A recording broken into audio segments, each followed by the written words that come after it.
Здравствуйте, дорогие друзья! Мы рады приветствовать вас на презентации многоформатного адаптированного издания «Удмуртский орнамент. Тайный знак народа». Мы с вами живем на прекрасной удмуртской земле. Коренным народом республики являются удмурты. На протяжении всей истории удмурты несколько раз попадали под власть других государств, например, Волжской Булгарии и Казанского ханства. Находясь под властью чужеземного подданства, удмурты неминуемо заимствовали культурные ценности, традиции, предметы быта другого народа.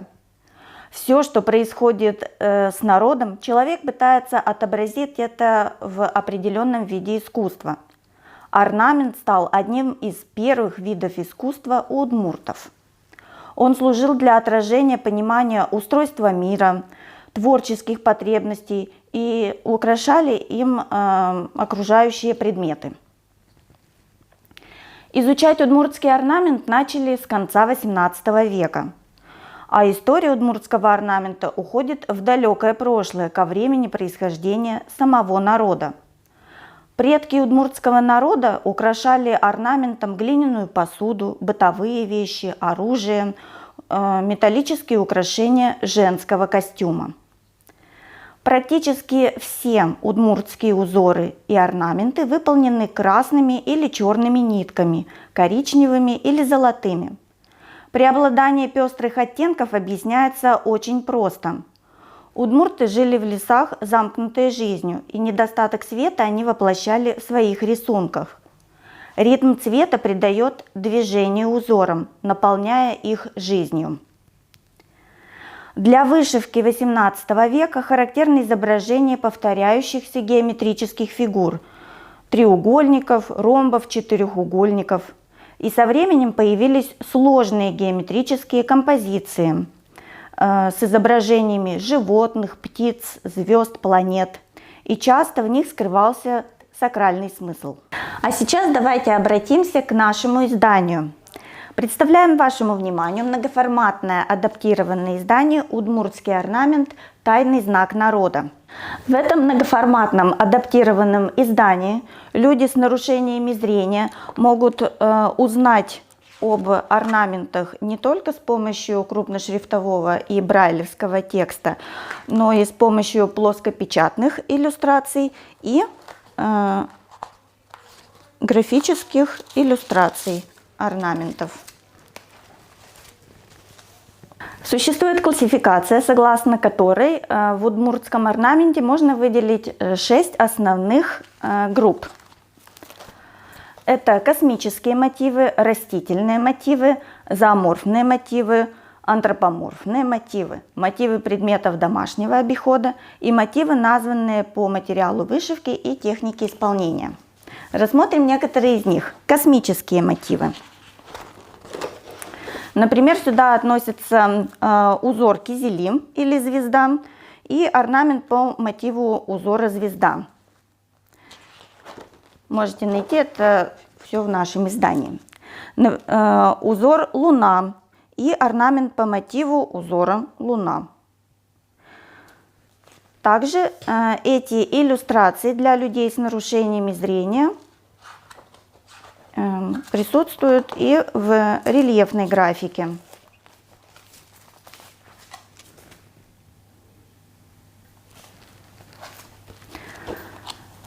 Следующий мотив – это растительные мотивы, которые также часто изображались на удмуртской одежде. Например, узор шиповник и орнамент по мотиву узора шиповник.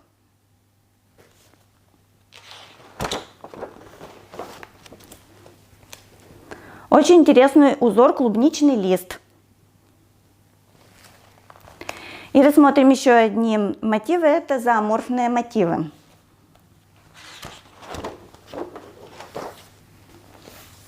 Узор ронжа. Очень интересный узор среди зооморфных мотивов – это узор кошачьи следы и орнамент по мотиву узора кошачьи следы.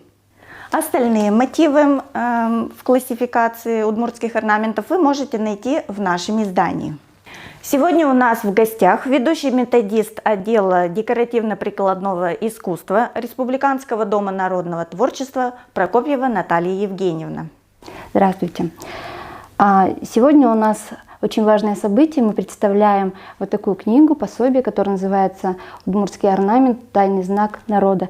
Я считаю, очень важное пособие и очень большая в нем необходимость не только для данной библиотеки, но и в целом, потому что очень многие интересуются культурой, традициями удмуртского народа. И вот такого пособия, связанного только именно с орнаментом, такого большого, развернутого, его, конечно, нет. Я не скажу, что здесь полностью раскрыта эта тема, но очень много полезного материала в этой книге вы можете для себя почерпнуть.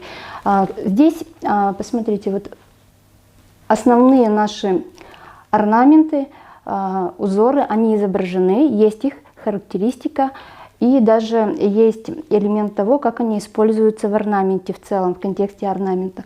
Скажем, вот узор Толэш, здесь написано луна или лунный. Это один из основных наших знаков, который изображается и на гербе нашем, и на флаге.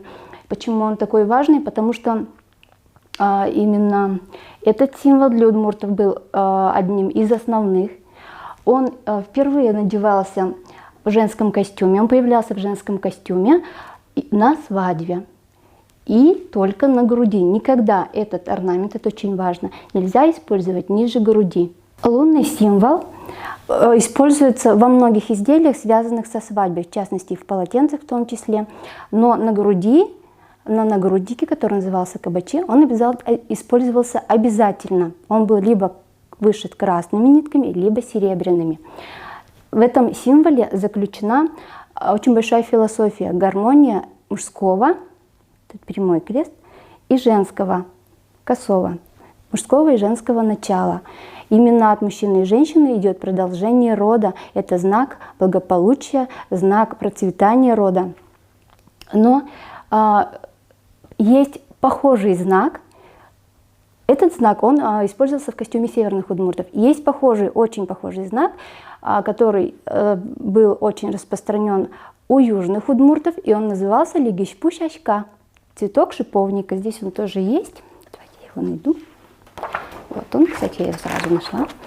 И уже вот этот знак можно было использовать не только на груди, он использовался очень часто и в вязаных изделиях, он использовался и в костюме, ну, в платьях, да, фартуках. И он уже более такой растительный по виду и относится по классификации именно к растительным орнаментам. И очень часто он изображался в розовом цвете, потому что цветок шиповника, он розовый. Хочется еще сказать, что орнамент, он никогда не существовал вне формы. То есть, если мы говорим об одежде, то орнамент нужно тоже читать в контексте формы, в контексте одежды. Потому что один и тот же символ в контексте формы, он может немножечко по-разному читаться. Сегодня я принесла традиционный удмуртский фартук. И давайте я немножечко расскажу, почитаю орнамент по этому фартуку. Фартук. Что такое фартук? Традиционный женский фартук – это своеобразная занавеска, которая несет обереговую функцию, не только декоративную, но и обереговую. Данный фартук носила женщина сразу после свадьбы, то есть она его могла надеть на свадьбу и носить первое время после свадьбы, скажем, самые важные первых несколько лет после замужества, до рождения первого ребенка и после рождения ребенка. Что мы можем рассказать по этому фартуку? Во-первых, сам цвет фона, вот этот красный цвет, цвет жизни, цвет здоровья. Дальше у нас в основе идет клеточка. Клетка символизирует, опять же, замужнюю женщину. Чем мельче клетка, и чем больше глазков в клетке, скажем, клетка в клеточке, еще клетка, это говорило о плодовитости женщины, что очень было важно. Важно было, чтобы женщина могла рожать много детей для продолжения рода. В каждой клеточке есть отдельный орнамент, то есть, если говорить символически, это оплодотворенная земля, то есть, чем больше всходов, опять же, тем семья более сытая, скажем, да, хороший урожай. И если переводить на людей, то это рождение здоровых, красивых детей. И именно в таком фартуке женщина вынашивала первого ребенка, и этот фартук был своеобразным оберегом, своеобразной защитой для беременной женщины и для того ребенка, которого она вынашивает. И опять же, цвет, скажем, да, цветовое сочетание, орнамент, они тоже закладывали определенные генетические коды. То есть ребенок, он уже был частью этой семьи, он уже был частью данного рода, находясь еще в утробе матери. И это был первый ребенок, самый важный, самый главный для рода и для семьи. Именно он был продолжателем данного рода. И я просто настоятельно рекомендую всем желающим прийти в эту библиотеку, ознакомиться уже вот с этим изданным пособием. И кроме того, здесь очень много книг интересных, связанных с традиционной культурой, с орнаментом, с костюмом.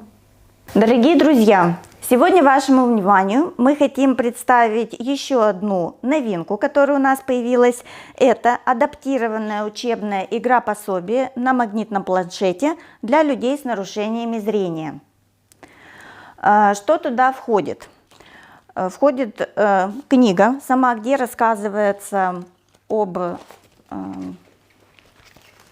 орнаментах удмуртских. В этой книге текст представлен крупным шрифтом, повторяется брайлевским шрифтом, есть иллюстрации орнаментов,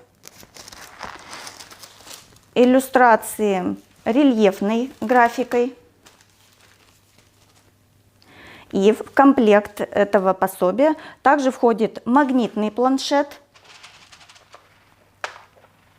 со стилусом и, самое главное,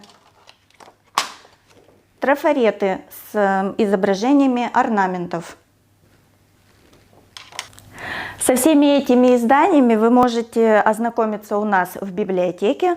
Приходите, мы всегда вам рады.